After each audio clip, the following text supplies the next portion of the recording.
Inverno com temperatura de verão. A capital tem a tarde mais quente do ano. Saiu de Bragança Paulista o avião que fez um pouso forçado no Rodoanel. O monomotor tinha como destino o Paraná. Ninguém se machucou. De São Paulo para Bauru, foi transferido o suspeito de ter participado de 2 assaltos a banco no interior. Campeonato Brasileiro, o Palmeiras quer a 3ª vitória seguida. O Corinthians, que demitiu o técnico Thiago Nunes, tenta a recuperação. Agora no SPTV.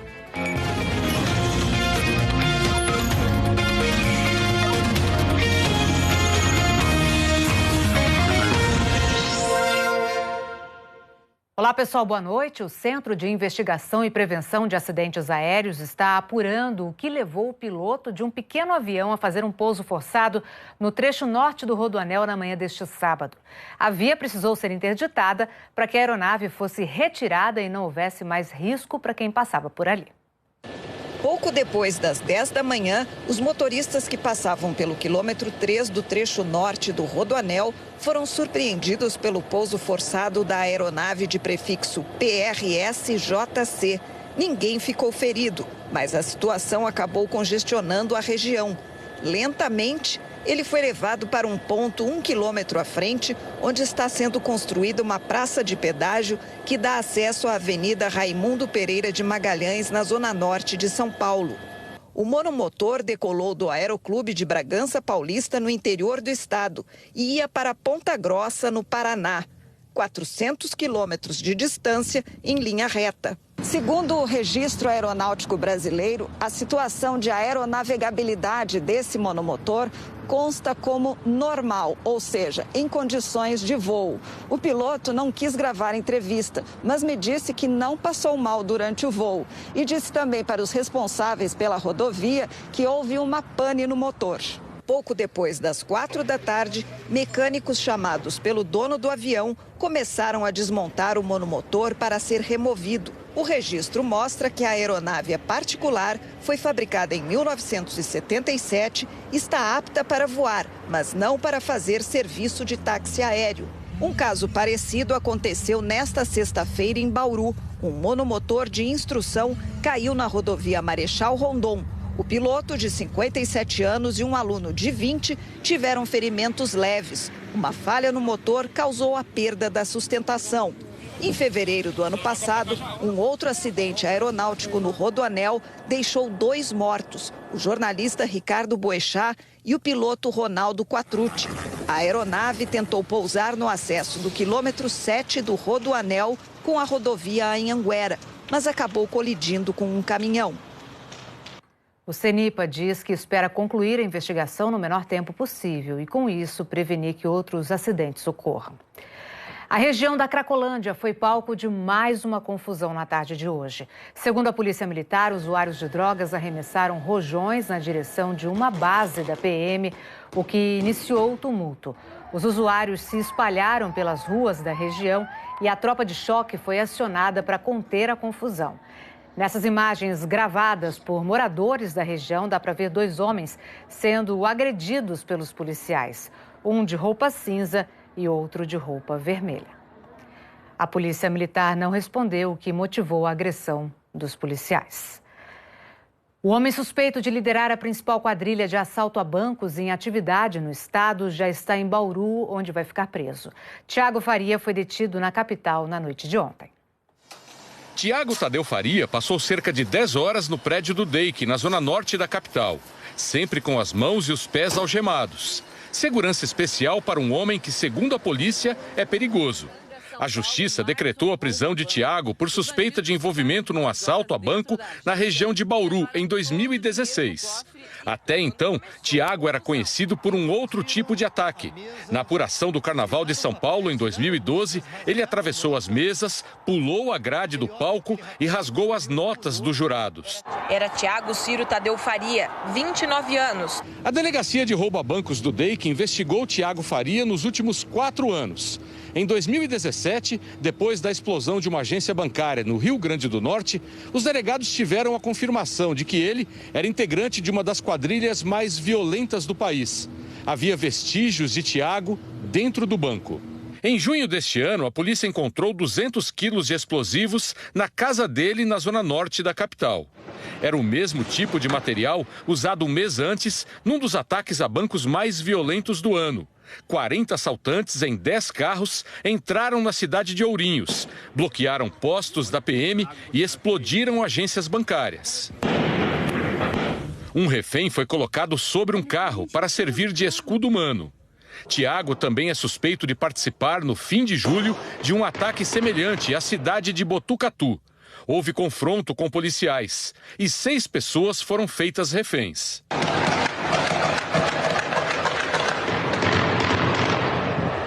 Muito antes dos ataques, ele já andava, ele já participava, eles escolhiam a logística, o local que vai ser o roubo, o local onde os carros serão escondidos, o local onde a quadrilha vai se esconder.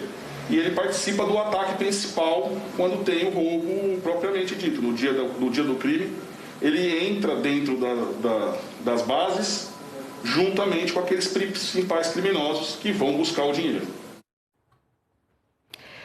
Mudando de assunto agora, sábado de inverno com cara de verão, né? A capital bateu hoje o recorde de temperatura mais alta do ano.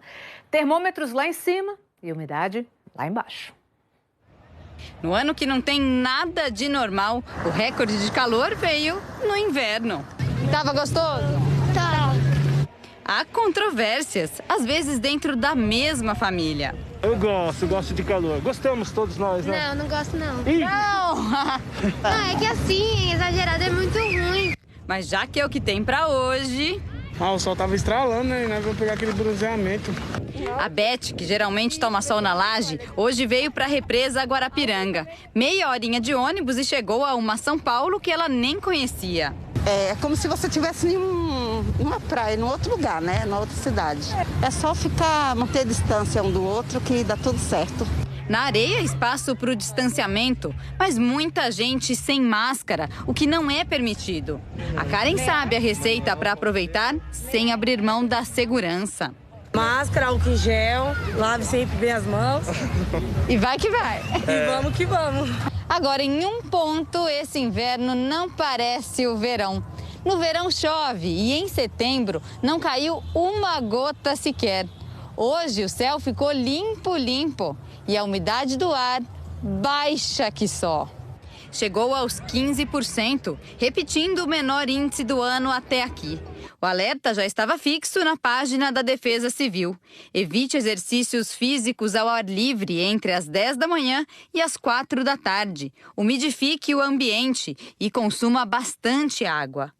Segundo esse pneumologista, não dá para vacilar, já que o tempo seco é um convite para as crises de asma, bronquite e outras ites. E não é só isso. O problema do tempo seco é que as substâncias microscópicas elas ficam mais tempo no ar.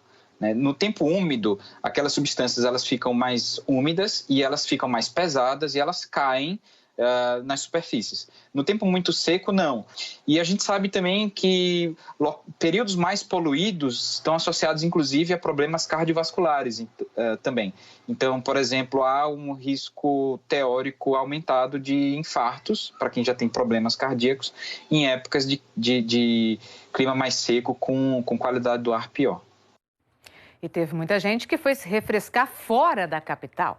Mais de 143 mil motoristas desceram a serra pelo sistema Anchieta Imigrantes para curtir o final de semana no litoral, mesmo com a pandemia. No Guarujá, banho de sol e guarda-sóis estão proibidos, mas sem fiscalização, o povo não ligou muito para a regra, não. Um dia de muito sol e poucas máscaras por lá também. Anne Lotterman já está aqui com a gente. Tudo bom, Anne? Oi, Glorinha, tudo bem? Boa noite para você, boa noite a todos. Bom, vamos saber todos os detalhes aí dessa tarde seca e mais quente do ano, né? Foi o mais quente do ano mesmo. Olha só, os termômetros, gente, registraram 34 graus. E com isso, hoje, então, tivemos a tarde mais quente do ano. Agora, olha que interessante, Glorinha. No ano passado, nesse mesmo dia, a temperatura chegou aos 35,6 graus, mais quente, ou seja, não é tão atípico esse calor no final do inverno. Agora, hoje no litoral de São Paulo teve uma nuvem que chamou a atenção. Uma nuvem chamada Rolo. É uma imagem de Iguape, olha só, gente, no litoral sul. Esse tipo de nuvem pode ter até 1.000 quilômetros de comprimento e se forma a apenas 100 metros de altura, ou seja, uma nuvem bem baixinha. Na imagem do satélite, dava para ver bem a extensão dessa nuvem e não era só uma não, eram várias delas, olha só, uma do ladinho da outra. Agora, elas se formam por causa da umidade alta, da diferença de temperatura, calor e frio que elas encontram na atmosfera e o vento de diferentes direções que vai moldando, dando esse formato a essa nuvem. Olha só como ela é comprida, que pode ter então até 1.000 quilômetros de comprimento. Grande, muito bacana, né? Essa bonita, imagem, né? Uma do ladinho da outra. E o tempo nos próximos dias? Vamos falar, Glorinha? Vamos falar, com certeza. Tem muita gente na expectativa pela chuva, né? Olha só, amanhã o calor vai continuar, máxima de 34 graus novamente, como hoje. E até terça-feira a temperatura cai 10 graus, não deve passar dos 24 graus na terça-feira. Tem previsão de chuva, tanto para segunda como para terça, mas é chuva bem fraca. Na quarta-feira já volta a esquentar, tudo normal de novo, 30 graus. Típico de primavera, esse sobe e desce rapidinho na temperatura. Vai ser um sprayzinho só pra gente. Um sprayzinho só. Só pro inverno dá tchau, né? É isso, Ana. Obrigada, viu? Pra você. Pra você também. Bom, e agora há pouco uma das nossas equipes de reportagem flagrou vários balões no céu. Nessa primeira imagem dá para ver 7 balões voando na região da Vila Sônia. Depois, mais 3 são lançados. Num dos vídeos dá até para ver um avião passando em Osasco. Perto dali tem o Globocop flagrou mais 2 balões no céu, esse sim em Osasco. Fabricar, vender, transportar ou soltar balões que possam causar incêndios é crime e a pena é detenção de 1 a 3 anos ou pagamento de multa. Mas claro que tem sempre que ter o flagrante. Essa que é a dificuldade. Eleições 2020. O sábado foi de muitas convenções. 4 partidos lançaram candidatos à prefeitura da capital. O prefeito Bruno Covas votou neste clube, no Tatuapé, na Zona Leste, uma formalidade para referendar o nome dele.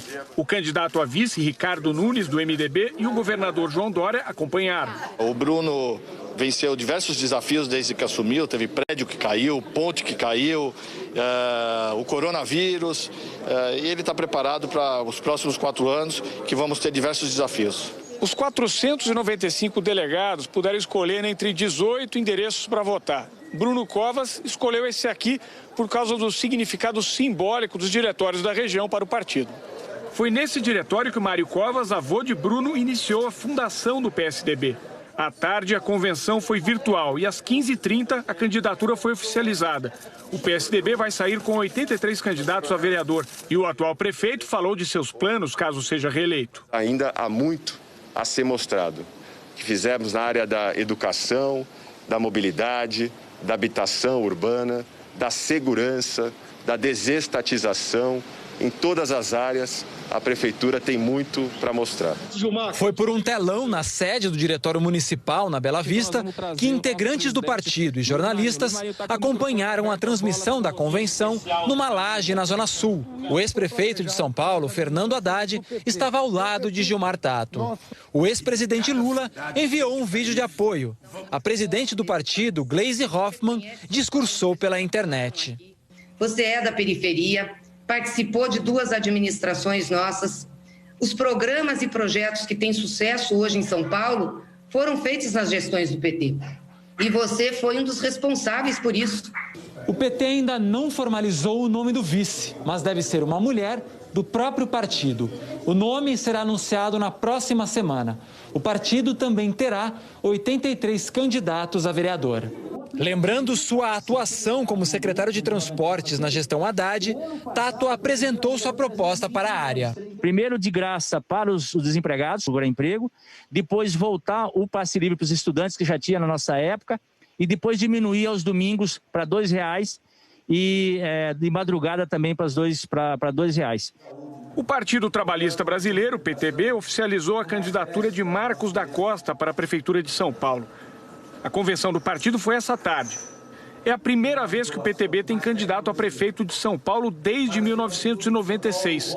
Marcos da Costa é advogado e foi presidente estadual da OAB por 6 anos. Eu aceitei o desafio de concorrer à Prefeitura de São Paulo, pela primeira vez na minha vida, para mostrar que é possível fazer uma boa política e fazer com que São Paulo volte a ser a terra da oportunidade para todos e acabar com as desigualdades dessa cidade. O partido anunciou também que vai ter 83 candidatos a vereador. O PCO, Partido da Causa Operária, se reuniu numa conferência virtual esta tarde. O partido lançou a candidatura do professor Antônio Carlos Silva para a Prefeitura da capital e definiu os nomes de 10 candidatos a vereador. O Partido Democrático Trabalhista, PDT, aprovou a coligação com o Partido Socialista Brasileiro, PSB. O sindicalista Antônio Neto será o vice de Márcio França, candidato a prefeito. O PDT terá 80 candidatos a vereador. O Partido da Mobilização Nacional, PMN, decidiu em convenção realizada hoje pela internet, que também vai apoiar a candidatura de Márcio França, do PSB. O PMN definiu ainda os nomes dos 54 candidatos a vereador. A seguir, a expectativa para a rodada de domingo do Brasileirão. E uma olhadinha no trânsito ao vivo, a 23 de maio, mostrando para vocês aí que o trânsito está tranquilo nos dois sentidos, sem congestionamento. 7h33, a gente volta em instantes.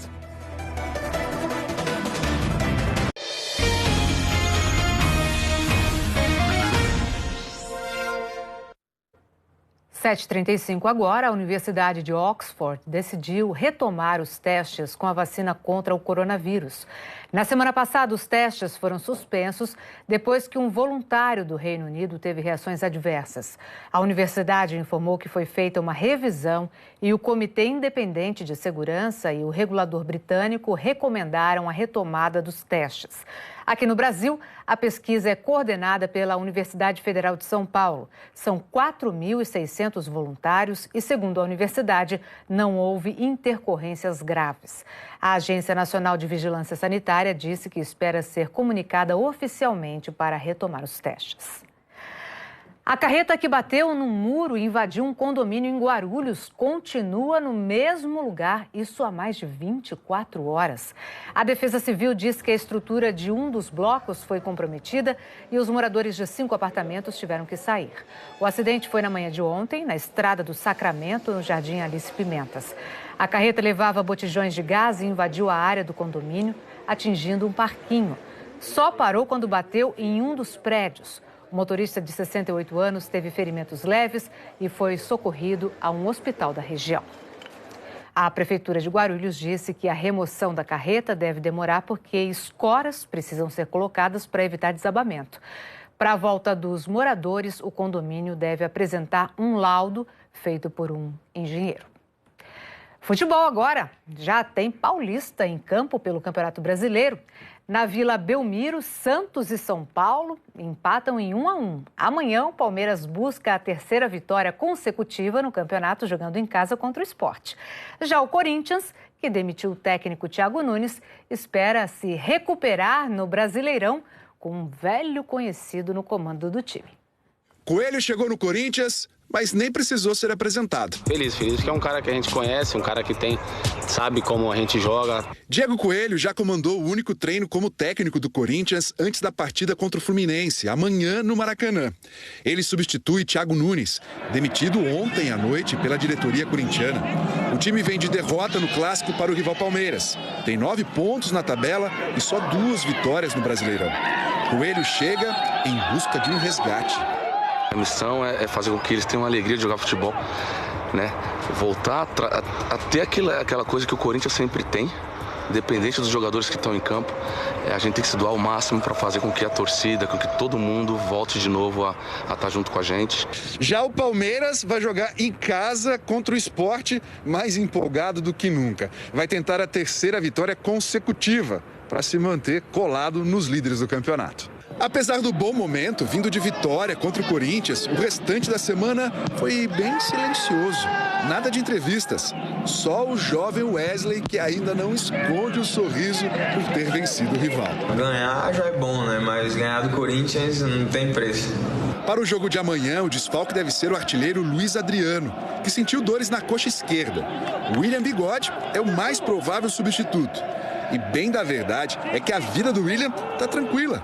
Entrar num time que está arrumado é um sossego.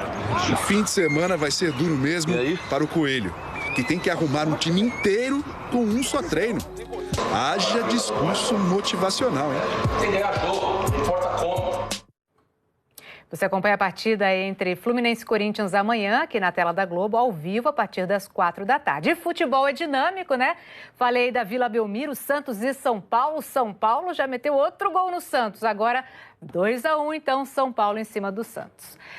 Agora, uma cena curiosa registrada em São José do Rio Preto. Um motociclista furou o bloqueio e atolou a moto no concreto fresco de uma obra. Olha a cena, gente. O homem disse ao G1 da região que se descuidou e não percebeu a sinalização. Ele perdeu o tênis, a meia e a calça, mas nada aconteceu com a moto. Funcionários da obra ajudaram o motociclista a sair dessa situação inusitada aí. Sobre a confusão na Cracolândia, a Secretaria de Segurança Pública informou que quem aparece nas imagens agredindo 2 homens são guardas civis metropolitanos e não PMs, como a gente tinha dito. Entramos em contato com a Prefeitura e ainda não tivemos resposta. Terminando aqui o nosso SPTV segunda edição, as reportagens estão no Globoplay. O Jornal Nacional começa às 8h30 da noite. No G1 você encontra outras informações sobre a Covid-19. Uma boa noite para você e um excelente domingo.